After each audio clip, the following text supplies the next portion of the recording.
जी बिस्मिल्लाहिर्रहमानिर्रहीम। आज का जो हमारा टॉपिक है वो हमने देखना है इलेक्ट्रिक फील्ड ऑफ फोर्स क्या है। इलेक्ट्रिक फील्ड ऑफ फोर्स से इस टॉपिक को स्टार्ट करने से पहले हम कुछ इस चीज को देख लेते हैं कि फोर्स की बेसिकली दो टाइप्स होती हैं। एक कांटेक्ट फोर्सेस होती हैं, एक नॉन कांटेक्ट फोर्सेस होती हैं। अब कांटेक्ट फोर्सेस कौन सी होती हैं?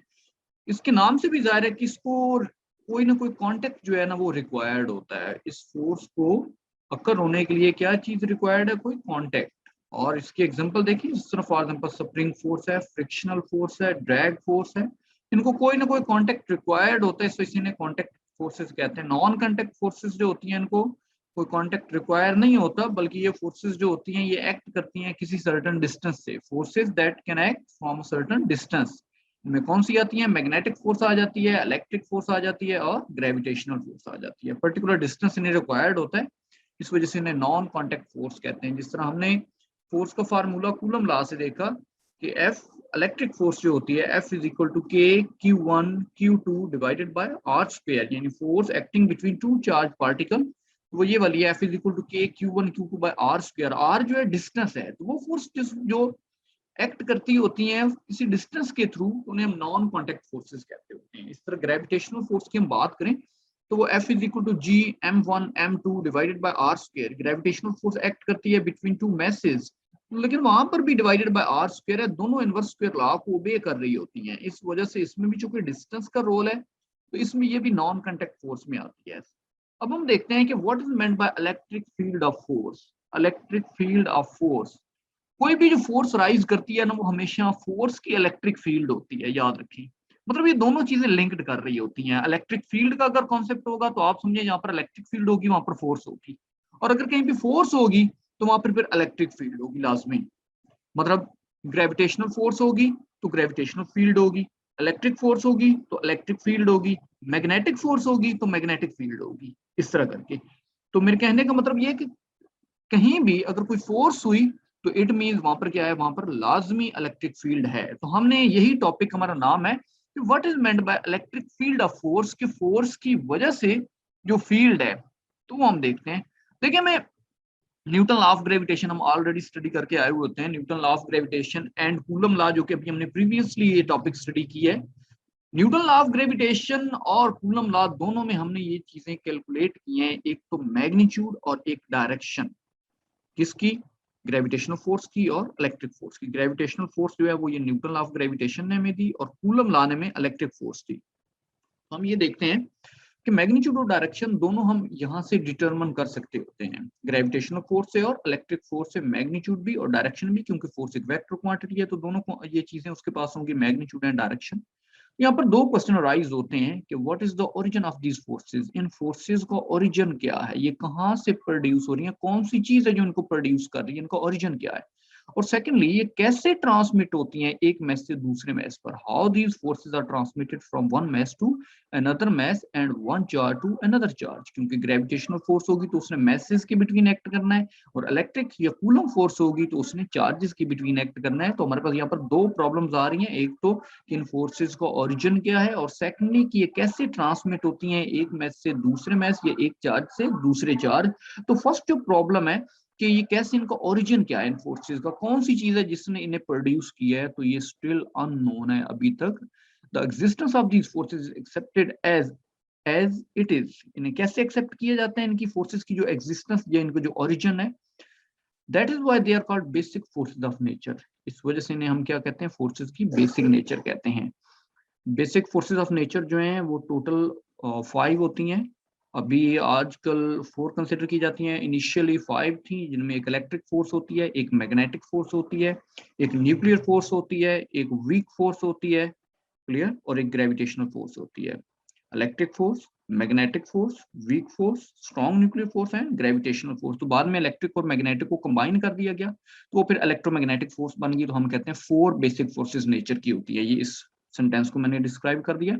अब हम देखते हैं, क्योंकि हम इलेक्ट्रिसिटी को स्टडी कर रहे हैं और हमारा जो लिंक है वो सारे के सारे चार्ज के साथ है, और चार्ज के बिटवीन जो फोर्स एक्ट करती है वो इलेक्ट्रिक फोर्स है, तो हम इलेक्ट्रिक फोर्स को आगे स्टडी करते हैं और इलेक्ट्रिक फोर्स कैसे एक चार्ज से दूसरे चार्ज के बिटवीन ट्रांसमिट होती है। तो इसको स्टडी जिसने किया था, to describe how an electric force is transmitted from one charge to another, कि एक चार्ज से दूसरे चार्ज तक ये कैसे ट्रांसमिट होती है, इसको फर्स्ट टाइम जिसने स्टडी किया था वो माइकल फैराडे था। योर इंपॉर्टेंट एमसीक्यूज, ये आपको इंपॉर्टेंट एमसीक्यूज है कि किस साइंटिस्ट ने दो चार्ज के बिटवीन जो फोर्स ट्रांसमिट होती है उसको फर्स्ट टाइम स्टडी किया था, तो वो कौन था? वो माइकल फैराडे था। Introduce the concept of electric field, Michael Faraday ने क्या एक इलेक्ट्रिक फील्ड का कॉन्सेप्ट इंट्रोड्यूस करवाया, इलेक्ट्रिक फील्ड का। तो अब हम देखते हैं कि इलेक्ट्रिक फील्ड है क्या।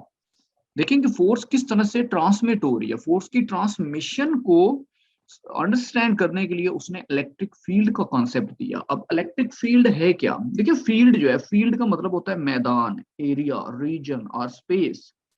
अच्छा, तो हर कोई भी पार्टिकल होता है, उस पार्टिकल की अपने अराउंड एक स्पेस होती है, एक रीजन होता है जहां तक उस पार्टिकल का इफेक्ट जो है वो एग्जिस्ट करता है। फॉर एग्जांपल, मैं अगर इनके क्लास में खड़ा हूं तो मेरे एरिया में भी जो स्टूडेंट्स आ रहे होंगे वो मेरा एरिया, वो फील्ड मेरी कहलाएगी, रीजन ये वो स्पेस कहलाएगा जहां तक मेरा इफेक्ट पाया जाएगा। उस सर्टन रीजन से बियॉन्ड जो है वो मेरा इफेक्ट जो है वो नहीं एग्जिस्ट करेगा। तो इसी तरह जो चार्ज पार्टिकल होता है, चार्ज पार्टिकल का भी अपना एक एरिया होता है। उस एरिया के अंदर अंदर अगर कोई और चार्ज पार्टिकल आएगा तो ये चार्ज पार्टिकल उसको जरूर डिस्टर्ब करेगा, ये जरूर उस पर इफेक्ट करेगा। तो वो एरिया या वो रीजन जहां तक उस चार्ज पार्टिकल का अदर चार्ज पार्टिकल पर इफेक्ट एग्जिस्ट करता है, या तो वो अट्रैक्शन फोर्स अप्लाई करता है या रिपल्शन फोर्स अप्लाई करता है, उस एरिया, रीजन और स्पेस को हम उसकी क्या कहेंगे? फील्ड कहेंगे। अगर वो चार्ज पार्टिकल तो इलेक्ट्रिक फील्ड कहेंगे। ओके हो गया? तो हम इसको इस तरह से डिफाइन करते हैं कि an electric field is a region or space around an electric charge, कि इलेक्ट्रिक चार्ज के अराउंड एक ये रीजन, ये स्पेस होता है, in which another charge can feel, जिसमें कोई और चार्ज अगर कोई आता है तो वो फील करेगा, can feel the effect of that charge in the form of electrostatic force of attraction और रिपल्शन। यानी वो चार्ज पार्टिकल का वो एरिया या वो रीजन जिसमें कोई और चार्ज पार्टिकल आता है, तो ये चार्ज पार्टिकल या उस पर अट्रैक्शन फोर्स अप्लाई करेगा या रिपल्शन फोर्स अप्लाई करेगा। तो जिस एरिया में ये फोर्स फील होगी उस एरिया या रीजन या स्पेस को नाम क्या देंगे? इलेक्ट्रिक फील्ड का नाम देंगे। हाँ जी, तो अब क्वेश्चन हमारा ये था कि फोर्सेस जो है ये कैसे ट्रांसमिट होती हैं बिटवीन टू चार्जेस। अब हम इसको देखते हैं कि how electric force is transmitted. ये जो माइकल फैराडे ने इलेक्ट्रिक फील्ड का नाम दे दिया कि इलेक्ट्रिक फील्ड के थ्रू होती हैं, कैसे होती हैं, तो अब हम इस चीज को देखते हैं। देखिए हर चार्ज पार्टिकल की अपनी एक इलेक्ट्रिक फील्ड होती है, हर चार्ज पार्टिकल अपनी एक फील्ड प्रोड्यूस करता है। फॉर एग्जांपल इस फिगर में देखें, इस फिगर में एक पॉजिटिव चार्ज पार्टिकल है, इसे सोर्स चार्ज कहा जाता है, सोर्स चार्ज या पॉजिटिव चार्ज पार्टिकल। ये जो डॉट है, ये डॉट, डेंसिटी ऑफ डॉट जो है ये रिप्रेजेंट कर रही है इसकी फील्ड को, डेंसिटी ऑफ डॉट। जहां पर डॉट जो है वो क्लोज है, यहाँ पर देखें ना, यहाँ पर डॉट क्लोज है, तो इट मीन यहाँ पर जो है ये स्ट्रॉन्ग इलेक्ट्रिक फील्ड है यहाँ पर। और जहां पर डॉट्स जो हैं उनकी स्ट्रेंथ कम है, यहाँ पर स्ट्रेंथ जो है वो बहुत ज्यादा है, यहाँ पर स्ट्रेंथ वीक है। स्ट्रॉन्ग स्ट्रेंथ जो है वो शो कर रहा है कि स्ट्रॉन्ग इलेक्ट्रिक फील्ड को, और weak strength of dot represent कर रहा है कि वीक इलेक्ट्रिक फील्ड को, कि यहाँ पर इलेक्ट्रिक फील्ड का जो इफेक्ट है वो क्या है? वो वीकर है। तो ये देखिए, इसको मैंने सोर्स चार्ज कहा या पॉजिटिव चार्ज का, कि एक पॉजिटिव चार्ज है और पॉजिटिव चार्ज है तो ये अपनी एक फील्ड प्रोड्यूस करेगा जिसको ये डॉट से शो करवाएगा, ये डॉट से शो करवाएगा, ये इसकी अपनी एक फील्ड है कि the charge q produces a field as shown in figure में शो करवाया गया। अब इस फील्ड में अगर कोई और चार्ज आता है, हम लेट करते हैं कि इस फील्ड के अंदर कोई और चार्ज आया और ये एक टेस्ट चार्ज है। टेस्ट चार्ज क्या होता है याद रखिएगा, हमारे सिलेबस के अंदर मैं दो चार्जेस को इंट्रोड्यूस कराऊंगा, एक सोर्स चार्ज, एक टेस्ट चार्ज। सोर्स चार्ज मैंने ये आपको डिफाइन करवा दिया। टेस्ट चार्ज वो यूनिट पॉजिटिव चार्ज होता है, यूनिट पॉजिटिव पॉइंट चार्ज, इसे हम टेस्ट चार्ज कहते हैं, जो किसी दूसरे चार्ज की फील्ड को टेस्ट करने के लिए यूज किया जाता है, इस वजह से इसे टेस्ट चार्ज का नेम दिया जाता है, यूनिट पॉजिटिव पॉइंट चार्ज। और माइंड में रखिएगा ये नेगेटिव भी हो सकता है, लेकिन कन्वेंशनली जो यूज किया जाता है वो unit positive point charge consider किया जाता है। नेगेटिव भी हो सकता है क्योंकि जस्ट हमने इलेक्ट्रिक फील्ड को टेस्ट करना होता है। अगर पॉजिटिव होंगे तो आपको पता है यहाँ पर क्या होगा, सेम चार्जेस एक दूसरे को रिपेल करेंगे तो यहाँ पर रिपल्शन फोर्स एग्जिस्ट करेगी, और अगर ये नेगेटिव होगा तो इट मीन यहाँ पर क्या करेगी? अट्रैक्शन फोर्स एग्जिस्ट करेगी। तो एक पॉजिटिव हो गया, एक दूसरा भी पॉजिटिव, ये वाला मेरा सोर्स चार्ज हो गया और ये वाला मेरा क्या हो गया? ये टेस्ट चार्ज हो गया। F is equal to Q naught E. तो हर चार्ज जो है ये अपनी फील्ड प्रोड्यूस करता है, उस चार्ज की फील्ड में, इस सोर्स चार्ज की फील्ड में हम एक टेस्ट चार्ज को ले आते हैं, तो टेस्ट चार्ज जरूर टेस्ट चार्ज पर जरूर इस सोर्स चार्ज की फील्ड का इफेक्ट होगा। अब आप खुद देख सकते हैं पॉजिटिव पॉजिटिव है तो यहाँ पे एक रिपल्शन फोर्स लगेगी, और ये जो इसने इस पे फोर्स अप्लाई की है, देखिए F is equal to Q naught E. Q naught जो है ये टेस्ट चार्ज है, क्यू सोर्स चार्ज है, क्यू नॉट टेस्ट चार्ज है, ई इलेक्ट्रिक फील्ड है। यानी इसके ऊपर जो फोर्स एक्ट की है वो इन दो का प्रोडक्ट है, चार्ज की मैग्नीट्यूड और इलेक्ट्रिक फील्ड का प्रोडक्ट, वो फोर्स को डिफाइन इस पे फोर्स एक्ट की। और ये देखें ये लीनियरली इधर मूव कर रहा है, लीनियरली रेक्टिलिनियर मोशन में ये मूव करता होता है, स्ट्रेट लाइन मोशन में ये मूव करता है, अलोंग द टेंजेंट ये मूव करता होता है। ओके हो गया। तो interaction of the field with the charge Q not, और ये फील्ड किसकी थी, ये सोर्स चार्ज की थी। सोर्स चार्ज की फील्ड का इंटरेक्शन जो हुआ वो टेस्ट चार्ज के साथ हुआ। तो अब देखिएगा किस तरह से फोर्स जो है वो ट्रांसमिट हो रही है। हमारा क्वेश्चन ये था कि फोर्स किस तरह से दो चार्ज पार्टिकल के बिटवीन ट्रांसमिट होती है। तो ये देखें ये दो चार्ज पार्टिकल हो गए, इन पे ये फोर्स लग रही है, तो फोर्स इधर एक्ट कर रही है, स्ट्रेट लाइन ये अलोंग द टेंजेंट जो है वो मूव कर रही है।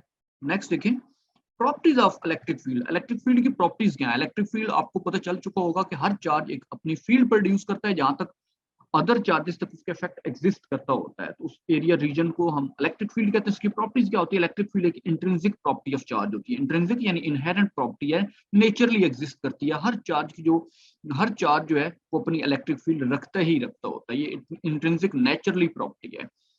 अच्छा, electric field of a charge can interact with electric field of another charge, यानी ये सोर्स चार्ज है। सोर्स चार्ज अगर मैं यहाँ पे टेस्ट चार्ज रखूं तो टेस्ट चार्ज की भी अपनी फील्ड होगी, ये दोनों फील्ड एक दूसरे के साथ क्या करेंगी, इंटरेक्ट करेंगी। इलेक्ट्रिक फील्ड जो होता है three dimensional reason or space होती है। थ्री डायमेंशनल रीजन होता है, ये आपको साइड फिगर में दिखाया गया, एक क्यूबिक फॉर्म दिखाई गई। क्यूब जो होता है ये थ्री डायमेंशनली होता है। क्लियर। इलेक्ट्रिक फील्ड जो होती है हमेशा थ्री डायमेंशनल रीजन में होती है। क्लियर। और हमेशा स्फेरिकल फॉर्म में होती है, सर्कल फॉर्म में नहीं होती। Keep in mind it is a sphere not a circle as shown in figure. यहाँ पर आपको शो करवाया गया है कि एक स्फीयर और सर्कल को यहाँ पे, ये सर्कल और स्फीयर दोनों को यहाँ पर शो करवाया गया। तो आपने माइंड में रखना है जो भी थ्री डायमेंशनल रीजन होता है या इलेक्ट्रिक फील्ड जो एक चार्ज की होती है वो हमेशा क्या होती है, वो स्फेरिकल फॉर्म में होती है। Electric field around the charge never ends. एक चार्ज की इलेक्ट्रिक फील्ड जो होती है वो कभी एंड नहीं होती, वो इन्फिनिटी तक जाती है। जस्ट लाइक ग्रेविटी, जिस तरह ग्रेविटी जो होती है इसका भी इफेक्ट जो होता है वो इनफाइनाइट होता है, जिस तरह एक चार्ज की जो इलेक्ट्रिक फील्ड होती है उसका जो भी इफेक्ट जो होता है वो इनफाइनाइट होता है। मतलब जहां तक उसका इफेक्ट एग्जिस्ट करेगा, ये नहीं है कि अगर एक वीकर चार्ज है तो उसकी इलेक्ट्रिक फील्ड भी वीक होगी, और अगर एक स्ट्रॉन्ग चार्ज है तो उसकी इलेक्ट्रिक फील्ड भी क्या होगी, वो स्ट्रॉन्ग होगी। Electric field is conservative field. Part 1 में आप लोग पढ़ के आते हैं। कंजर्वेटिव का मतलब क्या होता है कि work done is independent of the path followed. आप कोई भी पाथ लेते हैं तो वर्क डन जो होता है वो सेम आता होता है, हर पाथ का वर्क डन जो है वो सेम। तो वर्क डन इस वजह से इस फील्ड को हम क्या कहते हैं, कंजर्वेटिव फील्ड है। Electric field around the charge always present. एक चार्ज के अराउंड हमेशा इलेक्ट्रिक फील्ड प्रेजेंट होती है, चाहे अदर चार्जेस वहां पर हों या ना हो। अगर एक आइसोलेटेड चार्ज पड़ा है, फॉर एग्जांपल ये एक आइसोलेटेड चार्ज है, एक अकेला चार्ज है, कोई और चार्ज पार्टिकल यहाँ पे एग्जिस्ट नहीं कर रहा, तो फिर भी इसकी इलेक्ट्रिक फील्ड जो है ये एग्जिस्ट करेगी। तो अगर हमने इसकी फील्ड को टेस्ट करना हो, ये चार्ज और आप यहाँ पर एक फील्ड आ गई, हमने इसकी फील्ड को टेस्ट करना हो तो फिर हम टेस्ट चार्ज जो है वो इंट्रोड्यूस करवाते हैं। ये देखिए presence of field can be tested, कि फील्ड की जो प्रेजेंस है उसको हम टेस्ट कर सकते हैं किससे, by placing a charge near to it which has to be very small. यानी उसकी फील्ड में आप एक चार्ज रखें जो कि बहुत ही क्या हो, बहुत ही स्मॉल हो, सो दैट इट, क्यों स्मॉल हो, उसकी रीजन ये है ताकि वो उस सोर्स चार्ज की फील्ड को डिस्टॉर्ट ना कर सके, so that it may not distort the field which has to be measured। कि जिस फील्ड को हम मेजर करने लगे हैं उसको वो डिस्टर्ब या डिस्टॉर्ट ना कर सके। इस वजह से आपने जो टेस्ट चार्ज लेना होता है वो क्या लेना होता है, स्मॉल लेना होता है। यहाँ पर क्वेश्चन ये है कि टेस्ट चार्ज को स्मॉल क्यों लिया जाता है, ताकि वो सोर्स चार्ज की फील्ड को डिस्टर्ब ना कर सके। नहीं जी, तो ये माइकल फैराडे ने हमें बता दिया इलेक्ट्रिक फील्ड का कंसेप्ट। एक तो माइकल फैराडे ने इंट्रोड्यूस किया, जो कि आपके इंपॉर्टेंट एमसीक्यूज है कि किस साइंटिस्ट ने इलेक्ट्रिक फील्ड का कंसेप्ट दिया था, माइकल फैराडे ने दिया था। और माइकल फैराडे ने दो चार्जेस के बिटवीन जो फोर्स एक्सर्ट होती है वो फोर्स किस तरह से, यानी एक चार्ज से दूसरे चार्ज तक ट्रांसमिट हो रही है, वो किसने, वो फैराडे ने कंसेप्ट दिया by introducing the concept of N electric field. और उस फोर्स को वैसे मेजर किसने किया था, वो कूलम था, कूलम ने मेजर किया था। लेकिन फोर्स ट्रांसमिट कैसे होती है उसको जिस साइंटिस्ट ने एक्सप्लेन किया वो फैराडे था। तो आगे नेक्स्ट हम आपके शॉर्ट क्वेश्चन आ गया कि इलेक्ट्रिक फील्ड इंटेंसिटी क्या होती है। Electric field intensity, intensity mean किसकी शिद्दत होती है। इलेक्ट्रिक फील्ड इंटेंसिटी मैथमेटिकली देखो, मैं पहले मैथमेटिकली बता देता हूँ। ये देखिए ये इलेक्ट्रिक फील्ड इंटेंसिटी एक वेक्टर क्वांटिटी है। क्लियर। मैथमेटिकली इसको इस तरह से रिप्रेजेंट किया जाता है, force per unit positive charge. और पॉजिटिव कौन सा चार्ज है, क्यू नॉट। क्यू नॉट जब भी है आपने कहना है टेस्ट चार्ज है, क्यू होगा तो सोर्स चार्ज होगा क्यू नॉट होगा, तो टेस्ट चार्ज होगा जो कि पॉजिटिव लिया जाता है कन्वेंशनली। मैंने आपको बताया कि force acting on unit positive charge, force acting on unit positive test charge, और किसी भी पॉइंट पर ये फोर्स जो लगती है वहां पर क्या होती है, इलेक्ट्रिक फील्ड इंटेंसिटी डिफाइन होती है। और चार्ज चूंकि एक स्केलर क्वांटिटी है, चार्ज की कोई डायरेक्शन नहीं होती, फोर्स एक वेक्टर क्वांटिटी है, तो जो डायरेक्शन फोर्स की होगी वही डायरेक्शन किसकी होगी, इलेक्ट्रिक फील्ड इंटेंसिटी होगी। देखें फिगर, ये इसमें देखें definition, the force experienced by unit positive charge, ये जो यूनिट पॉजिटिव टेस्ट चार्ज है, ये जो फोर्स एक्सपीरियंस करता है placed at a point in the electric field, ये देखें ये एक सोर्स चार्ज है, सोर्स चार्ज ने अपनी एक इलेक्ट्रिक फील्ड प्रोड्यूस की, ये वाली, उसकी इलेक्ट्रिक फील्ड में हमने एक यूनिट पॉजिटिव ये टेस्ट चार्ज, ये point charge Q not place करवा दिया। अब ये जो फोर्स फील करेगा इसकी इलेक्ट्रिक फील्ड में, चाहे वो रिपल्शन हो अट्रैक्शन हो, अब यहाँ पर तो रिपल्शन ही होगी, दोनों सेम चार्जेस हैं, यहाँ पर लाइक चार्जेस हैं, तो ये जो फोर्स एक्सपीरियंस करेगा इसकी फील्ड में किसी भी पॉइंट पर, इस जगह पर, इस जगह पर, इस जगह पर, तो ये उसकी क्या कहलाएगी, इलेक्ट्रिक फील्ड इंटेंसिटी कहलाएगी। मैथमेटिकली आपको बता दिया, इसका यूनिट देखें, फोर्स का यूनिट न्यूटन, चार्ज का कूलम, तो न्यूटन पर कूलम इसका यूनिट हो गया। डायरेक्शन मैंने बता दिया, electric field intensity vector quantity है, इसकी डायरेक्शन उधर ही होगी जिधर डायरेक्शन ऑफ फोर्स होगी। क्लियर हो गया। इसी तरह another unit of electric intensity is volt पर मीटर, एक और जो यूनिट इसका होता है वो क्या होता है, वो वोल्ट पर मीटर होता है, जो कि हम कमिंग लेक्चर्स में इसको भी प्रॉपर्ली देखेंगे कि ये कैसे ड्राइव होता है वोल्ट पर मीटर। अभी आपने माइंड में रखना है कि न्यूटन पर कूलम इक्वल होता है वोल्ट पर मीटर में, जो कि आपका एक शॉर्ट क्वेश्चन भी आया हुआ होता है कि ये प्रूव करें कैसे दोनों इक्वल हैं, तो वो हम at the end of this chapter हम करेंगे। अब हम देखते हैं कि electric field intensity at any point due to a charge in vacuum में देखते हैं। वैक्यूम का मतलब आप फ्री स्पेस, प्रीवियस लेक्चर में मैंने बताया था फ्री स्पेस मतलब एयर या वैक्यूम। एक दफा फ्री स्पेस में देखते हैं, एक दफा वैक्यूम में देखते हैं। तो आपके माइंड में फौरन जाना चाहिए, फ्री स्पेस में जो कूलम कांस्टेंट होता था वो क्या था, 1/4 एप्सिलॉन नॉट, और मीडियम का क्या होता था, मीडियम में 1/4 epsilon naught and epsilon r, ये एप्सिलॉन आर के बीच में डिफरेंस आएगा। तो जरा देखिएगा, इलेक्ट्रिक फील्ड इंटेंसिटी हमने निकालनी है, एक दफा फ्री स्पेस के लिए, एक दफा हमने मीडियम के लिए। तो सबसे पहले फ्री स्पेस में देखते हैं। फ्री स्पेस में देखें इलेक्ट्रिक फील्ड इंटेंसिटी, अब मैंने इसकी सबस्क्रिप्ट में वैक्यूम लिख दिया क्योंकि मैं वैक्यूम को डील कर रहा हूँ। तो फोर्स भी जो मैथमेटिकल रिलेशन है ये देखना, E is equal to F by q naught, तो F के सबस्क्रिप्ट में भी मैंने वैक्यूम को मेंशन कर दिया ताकि हम वैक्यूम केस डील कर रहे हैं, तो F vacuum divided by q not. और फोर्स जो वैक्यूम या फ्री स्पेस की थी वो प्रीवियस लेक्चर में हमने ये डिस्कस किया था कि 1/4 epsilon naught q naught by are square. वहां पर लास्ट टाइम हमने Q1 Q2 लिखा था, लेकिन आज Q1 Q2 नहीं लिखेंगे क्योंकि आज सोर्स चार्ज और टेस्ट चार्ज है, तो इस वजह से आपने यहाँ पर ये लिखना है Q naught divided by are square. ये फोर्स की वैल्यू आप यहाँ पर पुट कर दें, न्यूमिनेटर में पुट कर दें, डिनोमिनेटर एज इट इज रहेगा। ये देखिए Q naught as it is है, न्यूमिनेटर में हमने वैल्यू पुट की तो Q नॉट से कैंसिल हो जाएगा और remaining term as it is आ गई 1/4 epsilon naught Q by are square. ये इलेक्ट्रिक फील्ड किसकी आ गई है, ये वैक्यूम की आ गई है, कीप इन माइंड। अब हम मीडियम पे मूव करते हैं, मीडियम में देखते हैं इलेक्ट्रिक फील्ड इंटेंसिटी। तो ये देखिए मैंने इलेक्ट्रिक फील्ड के सबस्क्रिप्ट में मैंने MED मीडियम मेंशन कर दिया, यहाँ पर भी फोर्स जो एक्ट करेगी वो भी मीडियम की होगी। तो फोर्स मीडियम की लास्ट टाइम हमने ये डिस्कस की थी 1/4 epsilon naught epsilon r force charge test charge divided by are square. इस वैल्यू को न्यूमिनेटर में यहाँ पर पुट करें, डिनोमिनेटर का Q नॉट इस Q नॉट से कैंसिल, तो यहाँ पर देखिए 1/4 epsilon naught epsilon r q by are square. अब मैं अगर आपसे यहाँ से पूछूं, देखिए हमने इलेक्ट्रिक फील्ड इंटेंसिटी मीडियम की भी मेजर कर ली, हमने वैक्यूम की भी निकाल ली। अब हम देखते हैं कि कौन सी इलेक्ट्रिक फील्ड इंटेंसिटी ग्रेटर है और कौन सी स्मॉलर है, क्या वैक्यूम की ग्रेटर है या इसकी मीडियम की ग्रेटर है या स्मॉलर है। तो चलें जी देखते हैं, आपको वैसे पता होना चाहिए एप्सिलॉन आर जो होता है ये टर्म क्या होती है, ये ग्रेटर देन 1 होती है। कीप इन माइंड, अगर ये ग्रेटर देन 1 है तो इट मीन डिनोमिनेटर ग्रेटर है, तो ये फैक्ट क्या होगा, ये स्मॉलर हो जाएगा। तो एनीवे इसको नेक्स्ट हम देखते हैं, ये जरा देखें ई वैक्यूम हमने ये निकाली 1/4 epsilon naught Q by are square, ये हमने इसको वेक्टर फॉर्म में लिख लिया। इसके ऊपर एरो आपने लाजमी डालना है क्योंकि ये वेक्टर क्वांटिटी है, साथ आर यूनिट वेक्टर। क्लियर, यहाँ पर भी एरो आएगा मीडियम में। क्लियर हो गया। लेकिन तो अब हम देखते हैं कौन सी ग्रेटर और कौन सी स्मॉलर है। तो मैंने पहले ही आपको ये बात बता दी थी कि ई आर ग्रेटर देन 1 है, एप्सिलॉन आर जो है रिलेटिव परमिटिविटी जो है ये ग्रेटर देन 1 है। तो एनीवे हम मीडियम के रिलेशन देखते हैं, मीडियम की इंटेंसिटी जो है इलेक्ट्रिक फील्ड इंटेंसिटी उसका ये रिलेशन है 1/एप्सिलॉन आर, हमने साइड पे कर दिया, बाकी term as it is epsilon r, और ये वाली जो ब्रैकेट में टर्म इनक्लोज हुई है ये electric field intensity of vacuum है, तो इसको हमने ये कर दिया।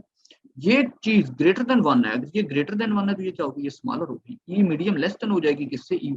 इट मींस वैक्यूम की जो इलेक्ट्रिक फील्ड इंटेंसिटी होती है वो क्या होती है, वो ग्रेटर देन होती है मीडियम की इलेक्ट्रिक फील्ड इंटेंसिटी से। ये आपका एक और एमसीक्यूज आ गया, क्लियर। अब यहाँ से आप ये जो रिलेटिव परमिटिविटी है इसको आप इस तरह से भी डिफाइन कर सकते हैं। ये देखिए electric in terms of electric field intensity, इस तरह भी आपका एमसीक्यू आ सकता है। प्रीवियस लेक्चर में हमने रिलेटिव परमिटिविटी को हमने डिफाइन किया था इन टर्म्स ऑफ फोर्स, और यहाँ पर मतलब मीडियम की और वैक्यूम की, यहाँ पर हम in terms of electric field intensity इसको डिफाइन करें कि ये रेशियो है between two electric field intensities के, एक दफा जब आप मीडियम डील करें और एक दफा जब क्या हो वैक्यूम डील करें या फ्री स्पेस। यहाँ पर जरा ये समझिएगा, ये बड़ी इंटरेस्टिंग है कि इलेक्ट्रिक फील्ड को रिप्रेजेंट कैसे किया जाता है। जरा ये देखिएगा, एक दफा हमने सर्कल ड्रॉ किया हुआ है, क्लियर, जो कि हमने कहा स्फेरिकल फॉर्म में होता है हमेशा। एक दफा हमने डॉट डिस्ट्रीब्यूशन के, समटाइम हम आप देखेंगे एक बुक पे डॉट्स भी बने होते हैं, और एक दफा ये फील्ड लाइंस ड्रॉ की हुई है ये वाली। तो ये तीनों में डिफरेंस क्या है जरा देखिएगा। अगर हम सर्कल ड्रॉ करें, ये एक हमारा सोर्स चार्ज है, पॉजिटिव चार्ज है, क्लियर। आपको पता है हर चार्ज अपनी फील्ड प्रोड्यूस करता है, और हमने फील्ड को इस दफा सर्कुलर फॉर्म में शो करवा दिया है ये वाला। यहाँ पर प्रेजेंस ऑफ फील्ड तो है, ये देखें, ओके ट्रू है, presence of field. Strength of field at any point, हम नहीं बता सकते कि इस पॉइंट पर स्ट्रेंथ क्या होगी, क्या वीक होगी, स्ट्रांग होगी, इस पॉइंट पर क्या होगी, इस पॉइंट पर क्या होगी, हमें नहीं पता इस पॉइंट पे। ये इसको दूसरा ये बताएगा, क्योंकि मैंने आपको बताया डॉट जो है वो बताएंगे, यहाँ पर कम डॉट है, जहाँ पर वीक डॉट्स हैं इट मीन वहां पर वीक फील्ड है, और जहाँ पर स्ट्रेंथ ज्यादा है, यहाँ पर डॉट्स डिस्ट्रीब्यूशन ज्यादा है, यहाँ पर बहुत ज्यादा, इट मीन स्ट्रेंथ स्ट्रॉन्ग है, तो क्या होगा यहाँ पर इलेक्ट्रिक फील्ड भी क्या होगी, स्ट्रॉन्ग होगी। तो यहाँ पर हमें पता चल जाता है स्ट्रेंथ का, लेकिन इस केस में हमें पता नहीं चल सकता। Direction of field at any point हम नहीं बता सकते, डायरेक्शन भी, डायरेक्शन जब भी डिटरमिन की जाती है, माइंड में रखिएगा हमेशा एक टेंजेंट ड्रॉ किया जाता है, टेंजेंट हमें डायरेक्शन के बारे में इंफॉर्मेशन देता होता है। तो यहाँ पर भी देखिए, यहाँ पर भी डॉट डिस्ट्रीब्यूशन में देखें प्रेजेंस ऑफ फील्ड है, डॉट्स हैं, तुम्हें पता है यहाँ पर फील्ड लाजमी है। स्ट्रेंथ ऑफ फील्ड ये भी हम बता सकते हैं, यहाँ पर डॉट्स की डिस्ट्रीब्यूशन ज्यादा है, डेंसिटी ज्यादा है, तो इट मीन स्ट्रेंथ क्या होगी, यहाँ पर स्ट्रॉन्ग होगी। और यहाँ पर डेंसिटी चूंकि वीक है तो यहाँ पर स्ट्रेंथ वीक हो जाएगी, क्लियर। इट मीन यहाँ पर उसकी मैग्नीट्यूड का हमें पता चल गया, यहाँ पर मैग्नीट्यूड चार्ज की जो इलेक्ट्रिक फील्ड इंटेंसिटी की जो मैग्नीट्यूड है वो स्मॉलर होगी, यहाँ पर स्ट्रॉन्ग होगी। और डायरेक्शन ऑफ फील्ड अगर हम देखें तो यहाँ पर भी मेरे पास कोई टेंजेंट नहीं है, मुझे तो टेंजेंट ड्रॉ करना पड़ेगा, इट मीन यहाँ पर भी मैं डायरेक्शन नहीं बता सकता। लास्ट पे देखिए इस फील्ड लाइंस में, इसमें जरा देखिए, इसमें हम बड़ा क्लियर बता सकते हैं। यहाँ पर प्रेजेंस ऑफ फील्ड एग्जैक्टली है, ये हमें पता चल रहा है, ये चार्ज है तो चार्ज की फील्ड तो होनी है। ये जो फील्ड लाइंस है ये बता रही हैं कि ये इलेक्ट्रिक फील्ड है, यहाँ पर इलेक्ट्रिक फील्ड लाइंस इन्हें कहते होते हैं, ये वाली इलेक्ट्रिक फील्ड की जो लाइंस हैं, इलेक्ट्रिक फील्ड लाइंस एक इमेजिनरी ये मैप सा होता है, इमेजिनरी एक मैप होता है। स्ट्रेंथ ऑफ फील्ड भी हम बता सकते हैं, कैसे भला, ये चार्ज है, चार्ज से जैसे जैसे मूव अवे होते जाएंगे हम कहेंगे फील्ड, जो इलेक्ट्रिक फील्ड है वो वीक होती जा रही है, और जैसे जैसे charge towards the charge move करेंगे इलेक्ट्रिक फील्ड स्ट्रॉन्ग होगी, और away from the charge move करेंगे तो इलेक्ट्रिक फील्ड क्या हो जाएगी, वीक हो जाएगी। Direction of field, yes, previous दोनों केसेस में हम नहीं बता सकते थे, यहाँ पर हम डायरेक्शन बता सकते हैं। क्यों? क्योंकि यहाँ पर हमने ये टेंजेंट ड्रॉ किए हुए हैं, ये वाला भी टेंजेंट है, ये वाला भी टेंजेंट, ये वाला भी टेंजेंट। ये टेंजेंट्स जो हैं, ये जो फील्ड लाइंस हैं, ये हमें चार्ज की क्या बता रही हैं, डायरेक्शन बता रही हैं, क्लियर। या इलेक्ट्रिक फील्ड लाइंस की, सॉरी, जो इलेक्ट्रिक फील्ड है उसकी डायरेक्शन। कीप इन माइंड, अगर पॉजिटिव चार्ज होगा, वेरी वेरी इंपॉर्टेंट पॉइंट यहाँ पे बता रहा हूँ, पॉजिटिव चार्ज होगा तो जो फील्ड लाइंस हैं वो मूव अवे करती हैं, एरो हेड आउटवर्ड बनाने हैं। ये देखा, ये एरो हेड आउटवर्ड है, इसका भी एरो हेड आउटवर्ड, इसका भी आउटवर्ड। और अगर ये नेगेटिव चार्ज होगा तो फिर ये इनवर्ड हो, टूवर्ड्स द चार्ज आपने एरो बनाने हैं, ऐसे टूवर्ड्स द चार्ज। अगर ये नेगेटिव चार्ज, पॉजिटिव है तो आउटवर्ड है, नेगेटिव होगा तो क्या होगा, वो इनवर्ड होगा। तो ये भी आपको पता चल गया इलेक्ट्रिक फील्ड का कि इसको कैसे रिप्रेजेंट किया जाता है। अगर सर्कल से करें तो हमारे पास क्या उसमें एरर्स वगैरह या क्या उसमें फॉल्ट्स वगैरह आते हैं कि हम फील्ड तो बता सकते हैं लेकिन स्ट्रेंथ का नहीं पता चलता, डायरेक्शन का नहीं बता सकते, डॉट डिस्ट्रीब्यूशन में क्या चीज क्या इश्यूज आ रहे होते हैं वो भी हमने बता दिया। फील्ड लाइन एक परफेक्ट काम था। तो आगे जिसको हमने कंप्लीट आगे नेक्स्ट जो टॉपिक है जिसको हमने स्टडी करना है वो ये इलेक्ट्रिक फील्ड लाइंस है, क्योंकि ये एक कंप्लीट उसका बिहेवियर है जिसमें हम फील्ड का भी पता चल जाता है, स्ट्रेंथ का भी पता चल जाता है और डायरेक्शन भी बता सकते होते हैं। तो अब हम इसको देखते हैं कि इलेक्ट्रिक फील्ड लाइंस है क्या। तो इलेक्ट्रिक फील्ड लाइंस का भी जिसने कॉन्सेप्ट सबसे पहले दिया था वो ये माइकल फैराडे था। माइकल फैराडे ने ही इलेक्ट्रिक फील्ड को इंट्रोड्यूस किया, और इलेक्ट्रिक फील्ड में फर्दर इलेक्ट्रिक फील्ड लाइंस या इलेक्ट्रिक लाइंस ऑफ फोर्स भी इन्हें कहते हैं, इलेक्ट्रिक लाइंस ऑफ फोर्सेस या इलेक्ट्रिक फील्ड लाइंस, जिसका कॉन्सेप्ट भी माइकल फैराडे ने फर्स्ट टाइम दिया था और एक विजुअल रिप्रेजेंटेशन दी थी of electric field by electric field lines. ठीक है ना, ये इलेक्ट्रिक फील्ड है, हमें पता है ये चार्ज है तो ये इलेक्ट्रिक फील्ड है। अब अगर हम इसमें हम लाइंस ड्रॉ कर दें, इसमें अगर हम ये लाइंस ड्रॉ कर दें इस तरह, तो वो इलेक्ट्रिक फील्ड लाइंस कहलाएंगी जो एक विजुअल रिप्रेजेंटेशन है क्लियर? इलेक्ट्रिक फील्ड की, किसके थ्रू? इलेक्ट्रिक फील्ड लाइंस के थ्रू। उसका कॉन्सेप्ट किसने दिया? माइकल फैराडे ने। Important MCQs, electric field lines का कॉन्सेप्ट या इलेक्ट्रिक फील्ड का कॉन्सेप्ट किस साइंटिस्ट ने इंट्रोड्यूस करवाया था? Michael Faraday. Electric lines of force ये इमेजिनरी होती हैं, रियलिटी में एग्जिस्ट नहीं करती। कि मैं फॉर एग्जांपल किसी चार्ज को रखूं और चार्ज की फील्ड को मेजर करना चाहूं और मैं कहूं कि कोई एक्सपेरिमेंटली कोई फील्ड लाइंस बन के आएंगी, नहीं, ऐसा नहीं होता। इलेक्ट्रिक फील्ड लाइंस ये खुद इमेजिनरी लाइंस होती हैं, रियल, इसकी रियलिटी कोई नहीं है, रियल लाइन नहीं है। Clear? And can be thought, just सोचा जा सकता है एज अ मैप। ये एक मैप सा होता है। क्लियर? ये क्या होता है? एक मैप सा होता है जो बताता क्या है? जो दो चीजें हमें बताता है। एक तो डायरेक्शन को बताता है, ये देखिए हमें पता चला यहाँ से ये फील्ड लाइंस है, डायरेक्शन बता रही है उसकी। और दूसरी स्ट्रेंथ ऑफ फील्ड, मैंने बड़ा क्लियरली आपको बताया, ये स्ट्रेंथ के बारे में भी बताते हैं। जैसे जैसे चार्ज से मूव अवे होते जाएंगे स्ट्रेंथ वीक होती जाएगी, और जैसे जैसे चार्ज की तरफ मूव करेंगे स्ट्रेंथ स्ट्रांग होती जाएगी। तो ये मैप इमेजिनरी लाइंस पर कंसिस्ट कर रहा है और हमें दो चीजों के बारे में इंफॉर्मेशन दे रहा है। एक तो हमें डायरेक्शन के बारे में इंफॉर्मेशन दे रहा है, क्लियर, और एक हमें स्ट्रेंथ के बारे में इंफॉर्मेशन दे रहा है। क्लियर हो गया? इलेक्ट्रिक फील्ड लाइंस जो होती हैं हम लाइंस ऑफ फोर्सेस भी कहते हैं। लाइंस ऑफ फोर्स क्यों कहते होते हैं? Because a positive charge will experience lines of force, यानी इन लाइंस की वजह से फोर्स भी। फोर्स क्यों? क्योंकि हर चार्ज जो है वो दूसरे चार्ज पर क्या लगाता है? वो फोर्स लगाता होता है। Because a positive charge will experience of force, positive charge एक फोर्स को एक्सपीरियंस करेगा in such a way that it follows the electric field lines, और वो इलेक्ट्रिक फील्ड लाइंस को फॉलो करेगा। यानी फोर्स जो है, फोर्स की जो डायरेक्शन होगी वो इन फील्ड लाइंस वाली होगी, या इधर होगी या इधर होगी या इधर होगी या इधर होगी। पॉइंट उम्मीद करता हूं आप गॉट कर चुके होंगे ये वाला। Strength of electric field, strength of electric field ये कैसे हम बताते होते हैं, इधर समझिएगा। The number of lines per unit area, एक यूनिट एरिया में से जो लाइंस पास कर रही हैं। फॉर एग्जांपल यहाँ पर कोई यूनिट एरिया, यहाँ पर ये एक यूनिट एरिया कंसिडर कर लें, इसमें से जो लाइन पास कर रही है, the number of lines per unit area passing perpendicularly, उस एरिया में से हमेशा ये परपेंडिकुलरली पास करती हैं। आप कोई सरफेस कंसिडर करें, और वो अगर कोई सरफेस है 2 डायमेंशनल या 3 डायमेंशनल कोई सरफेस आप एस्यूम करते हैं, और वो सरफेस जो है, उस सरफेस में से जो फील्ड लाइन पास करेगी वो हमेशा जो होगी वो उस एरिया पर क्या होगी? वो परपेंडिकुलर होगी। अच्छा, perpendicular through an area is proportional to the magnitude of electric field, वो हमेशा प्रोपोर्शनल होगी किसके? इलेक्ट्रिक फील्ड के मैग्नीट्यूड के। यानी फील्ड लाइंस जो होगी उस एरिया में से पास करेंगी, वो परपेंडिकुलर उस एरिया की होगी, और वो प्रोपोर्शनल होगी मैग्नीट्यूड ऑफ इलेक्ट्रिक फील्ड की। आगे देखिए यूनिफॉर्म फील्ड क्या होती है। यूनिफॉर्म फील्ड ये इस फिगर में देखिए, यहाँ पर देखिए फील्ड लाइंस जो हैं ये पैरेलल हैं। क्लियर? ये एक फील्ड लाइन, ये एक फील्ड लाइन, ये फील्ड लाइन, ये फील्ड लाइन, ये फील्ड लाइन सारी पैरेलल हैं एक ही डायरेक्शन में, और इक्वली स्पेस्ड हैं। जितना डिस्टेंस इन दो के बिटवीन है उतना ही स्पेसिंग इनके बिटवीन है, उतनी स्पेसिंग इनके बिटवीन। तो यूनिफॉर्म फील्ड वो फील्ड होती है जिसमें इलेक्ट्रिक फील्ड लाइंस पैरेलल हो और इक्वली स्पेस्ड हो, या इक्वली डिस्टेंट हो, यानी सेम फासले पे हो। इक्वली डिस्टेंस या इक्वी डिस्टेंट भी इसे कहते हैं। दो कंडीशन होती हैं यूनिफॉर्म फील्ड के लिए, इन दो में से कोई एक भी वायलेट की ना तो वो यूनिफॉर्म फील्ड नहीं होगी। कौन सी दो कंडीशन? एक तो पैरेलल होनी चाहिए फील्ड लाइंस, और सेकंडली वो इक्वली स्पेस्ड या इक्वी डिस्टेंट होनी चाहिए, देन वो फील्ड जो होगी वो यूनिफॉर्म होगी। अगर इनमें से कोई एक भी वायलेट की, फॉर एग्जांपल पैरेलल नहीं है, तो फिर वो फील्ड भी नॉन यूनिफॉर्म फील्ड होगी, और अगर इक्वी डिस्टेंट नहीं है तो फिर भी वो फील्ड नॉन यूनिफॉर्म। तो नॉन यूनिफॉर्म फील्ड वो फील्ड होगी जिसमें फील्ड लाइंस जो होगी वो पैरेलल नहीं होगी और इक्वली स्पेस्ड भी नहीं होगी, या कोई एक इनमें से कोई वायलेशन होती है तो वो नॉन यूनिफॉर्म फील्ड होगी, या उसे फ्रिंजिंग फील्ड कहते हैं, फ्रिंजिंग फील्ड। उम्मीद करता हूँ आपको टॉपिक यहाँ तक समझ आ चुका होगा। फिर भी आपको कोई क्वेश्चन हो तो आप क्वेश्चन ड्रॉप कर सकते हैं कमेंट सेक्शन में। ओके जी, अल्लाह हाफिज।